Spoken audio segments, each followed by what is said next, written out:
Hi guys, welcome back to my YouTube channel গোলাপ ওয়াইটি blog. Guys, আজকে আমি যাব বরপেটা ডিআইসি অফিসে মুখ্যমন্ত্রী আত্মনির্ভর আসাম অভিযানের ইন্টারভিউ দিতে। তো মুখ্যমন্ত্রী আত্মনির্ভর আসাম অভিযানের ইন্টারভিউ দিতে গেলে কি কি ডকুমেন্ট নিয়ে যেতে হবে, কি কি প্রশ্ন করবে সেটা আজকে আপনাদেরকে জানাবো। কারণ আজকে আমারও ইন্টারভিউ আছে। আমি অ্যাপ্লাই করেছিলাম আদার সেক্টর ডিটিপি কম্পিউটার বিভাগে। তো সেটার ইন্টারভিউ আজকে আছে। আজকে হচ্ছে 28/5/2024। তো আমারও ইন্টারভিউ আছে। কি কি প্রশ্ন করে, কি কি ডকুমেন্ট নিয়ে যেতে হবে সেটা আজকে আপনাদেরকে জানাবো। ভিডিওটা স্কিপ না করে শুরু থেকে শেষ পর্যন্ত দেখতে থাকুন। গাইস, ফাইনালি পেয়ে গেলাম বরপেটা ডিআইসি অফিস। তো গাইস, ইন্টারভিউ শেষ হয়ে গেছে। এবার আসি কি কি ডকুমেন্ট নিয়ে যেতে হবে। আপনারা ডকুমেন্ট নেবেন voter ID, Aadhaar card, PAN card, bank passbook, school document, employment exchange certificate, Udyam certificate, আপনারা যে সেক্টরে প্রজেক্ট বানিয়েছেন সেই প্রজেক্ট নিয়ে যাবেন।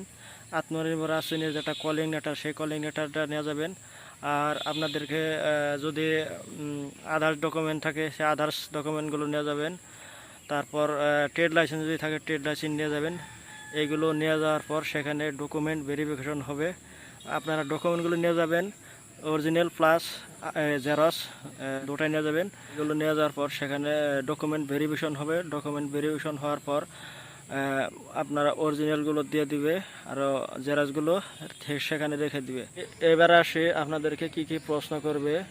আপনাদের ডকুমেন্ট ভেরিফিকেশন হওয়ার পর আপনাদেরকে ইন্টারভিউর জন্য ডাকবে। সেখানে যাবেন, যাওয়ার পর আপনাদের যে মুখ্যমন্ত্রী আত্মনির্ভর আসনের যেটা কলিং লেটার, সেটার সাথে আপনার স্কুল ডকুমেন্টগুলো, যেগুলো আপনাদের ডকুমেন্ট আছে অরিজিনাল যেগুলো ডকুমেন্ট, সেইগুলো চেক করবে। চেক করে দেখবে যে ঠিক আছে না নাই।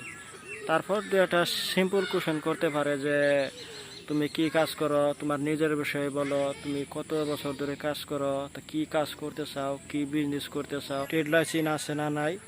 তো এইগুলো সিম্পল কোশ্চেন করতে পারে, সিম্পল প্রশ্ন করবে, বেশি হার্ড কোশ্চেন করবে না। তো এইগুলোই প্রশ্ন করতে পারে আপনাদেরকে। তো কেউ ভাবছে যে সেখানে যে কি প্রশ্ন, কি উত্তর কিভাবে দিব, বিষয়টা এরকম না। তো সিম্পল প্রশ্ন করবে, সেগুলো অ্যান্সার আপনারা দিতে পারবেন। তো এই ছিল আজকের ভিডিও। যদি ভিডিওটা ভালো লাগে থাকে অবশ্যই লাইক করেন, কমেন্ট করেন, সাবস্ক্রাইব করেন। দেখা হচ্ছে নতুন আর একটা ভিডিওতে।